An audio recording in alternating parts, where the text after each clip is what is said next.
আজকে শোনাবো কবি শ্রীজাতর লেখা একটি কবিতা। ভীষণই মিষ্টি কবিতা, আমার খুব পছন্দের কবিতা। ভাগাভাগি।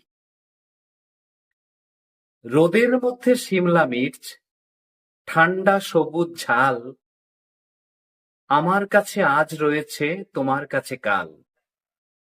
ছাদের মধ্যে মাদুর পাতা, চকরুপলি দাগ, রেডিও থাক আমার, তোমার জোছনা বিভাগ।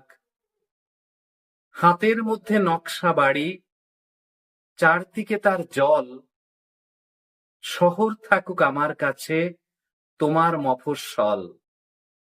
দোষের মধ্যে ঝগড়াঝাটি, কথার খেলাপ ভুল, দ্বীপের কাছে নৌকা ডুবি, ক্লিপের কাছে চুল। আমার মধ্যে এত কিছু, তোমার মধ্যে কি? তোমার মধ্যে একলা আমি হাঁটতে নেমেছি।